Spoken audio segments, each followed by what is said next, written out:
Saya UKM, kasihan pedagang. Rakyat, punya rakyat.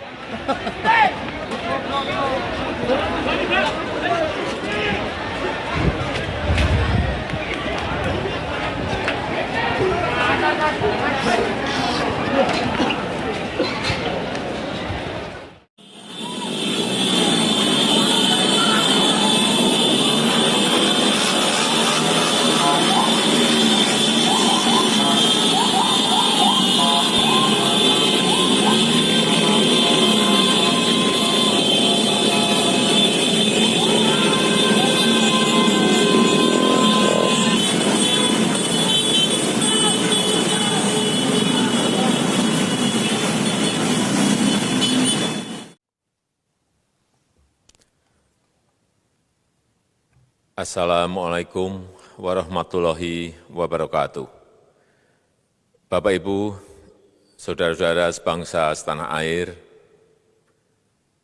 pagi tadi saya telah memimpin rapat terbatas secara virtual tentang Undang-Undang Cipta Kerja bersama jajaran pemerintah dan para gubernur.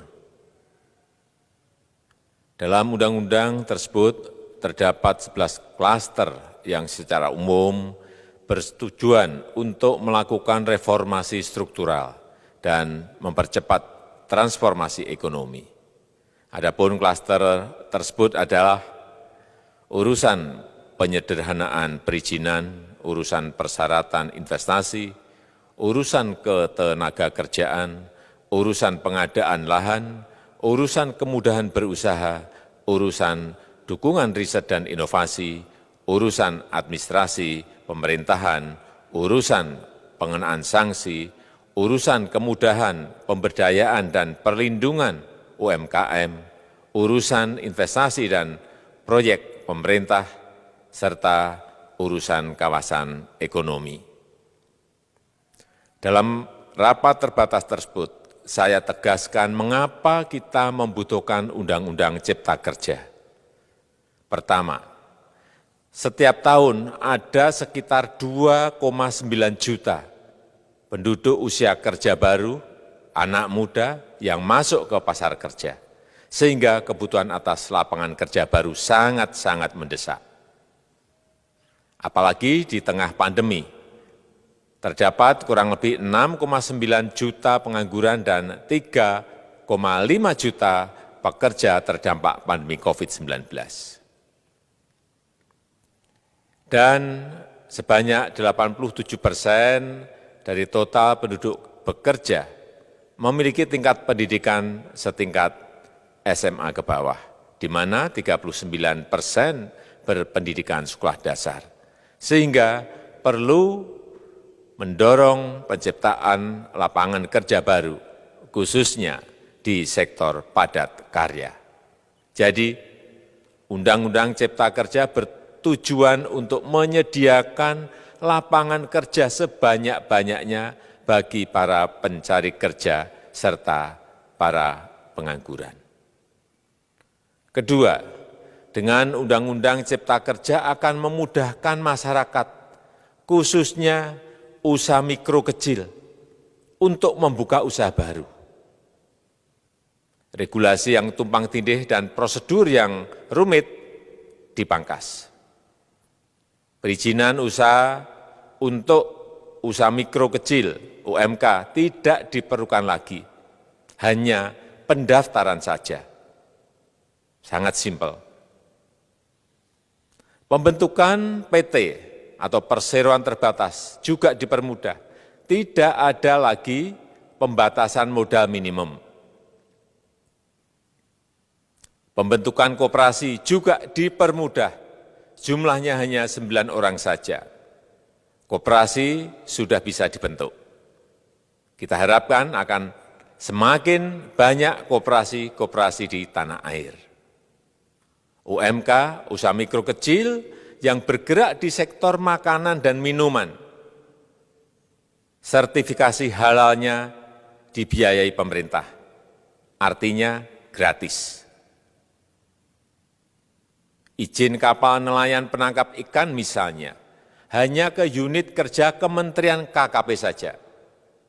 Kalau sebelumnya harus mengajukan ke Kementerian KKP, Kementerian Perhubungan, dan instansi-instansi yang lain. Sekarang ini cukup dari unit di Kementerian KKP saja. Ketiga, Undang-Undang Cipta Kerja ini akan mendukung upaya pencegahan dan pemberantasan korupsi. Ini jelas karena dengan menyederhanakan, dengan memotong, dengan mengintegrasikan ke dalam sistem perizinan secara elektronik, maka pungutan liar, pungli dapat dihilangkan. Namun, saya melihat adanya unjuk rasa penolakan Undang-Undang Cipta Kerja yang pada dasarnya dilatar belakangi oleh disinformasi mengenai substansi dari undang-undang ini dan hoax di media sosial. Saya ambil contoh, ada informasi yang menyebut tentang penghapusan UMP, upah minimum provinsi, UMK, upah minimum kota kabupaten, UMSP, upah minimum sektoral provinsi. Hal ini tidak benar, karena faktanya upah minimum regional, UMR, tetap ada. Ada juga yang menyebutkan bahwa upah minimum dihitung per jam. Ini juga tidak benar. Tidak ada perubahan dengan sistem yang sekarang. Upah bisa dihitung berdasarkan waktu dan berdasarkan hasil. Kemudian adanya kabar yang menyebutkan bahwa semua cuti sakit, cuti kawinan, cuti khitanan, cuti baptis, cuti kematian, cuti melahirkan, dihapuskan. Dan tidak ada kompensasinya. Saya tegaskan juga ini tidak benar. Hak cuti tetap ada dan dijamin. Kemudian apakah perusahaan bisa mem-PHK kapanpun secara sepihak? Ini juga tidak benar. Yang benar, perusahaan tidak bisa me-PHK secara sepihak. Kemudian juga pertanyaan mengenai benarkah jaminan sosial dan kesejahteraan lainnya hilang. Yang benar, jaminan sosial tetap ada. Yang juga sering diberitakan tidak benar adalah mengenai dihapusnya AMDAL. Analisis mengenai dampak lingkungan. Itu juga tidak benar. AMDAL tetap ada. Bagi industri besar harus studi AMDAL yang ketat. Tetapi bagi UMKM lebih ditekankan pada pendampingan dan pengawasan. Ada juga berita mengenai Undang-Undang Cipta Kerja ini mendorong komersialisasi pendidikan. Ini juga tidak benar. Karena yang diatur hanyalah pendidikan formal di kawasan ekonomi khusus, di KEK. Sedangkan perizinan pendidikan tidak diatur di dalam Undang-Undang Cipta Kerja ini. Apalagi perizinan untuk pendidikan di pondok pesantren. Itu tidak diatur sama sekali dalam Undang-Undang Cipta Kerja ini. Dan aturannya yang selama ini ada tetap berlaku. Kemudian diberitakan bahwa keberadaan bank tanah. Bank tanah ini diperlukan untuk menjamin kepentingan umum, kepentingan sosial, kepentingan pembangunan nasional, pemerataan ekonomi, dan konsolidasi lahan serta reforma agraria. Ini sangat penting untuk menjamin akses masyarakat terhadap kepemilikan tanah, kepemilikan lahan, dan kita selama ini tidak memiliki bank tanah. Saya tegaskan juga bahwa Undang-Undang Cipta Kerja ini tidak melakukan resentralisasi kewenangan dari pemerintah daerah ke pemerintah pusat. Tidak ada. Perizinan berusaha dan pengawasannya tetap dilakukan oleh pemerintah daerah sesuai dengan NSPK, norma, standar, prosedur, dan kriteria yang ditetapkan pemerintah pusat. Ini agar dapat tercipta standar pelayanan yang baik di seluruh daerah, dan penetapan NSPK ini dapat nanti akan diatur di dalam PP atau peraturan pemerintah. Selain itu, kewenangan perizinan untuk non-perizinan berusaha tetap ada di Pemda, sehingga tidak ada perubahan. Bahkan kita melakukan penyederhanaan, melakukan standarisasi jenis dan prosedur berusaha di daerah. Dan perizinan berusaha di daerah diberikan batas waktu. Ini yang penting di sini. Jadi ada service level of agreement. Permohonan perizinan dianggap disetujui bila batas waktu telah terlewati. Saya perlu tegaskan pula bahwa Undang-Undang Cipta Kerja ini memerlukan banyak sekali peraturan pemerintah atau PP dan peraturan presiden atau Perpres.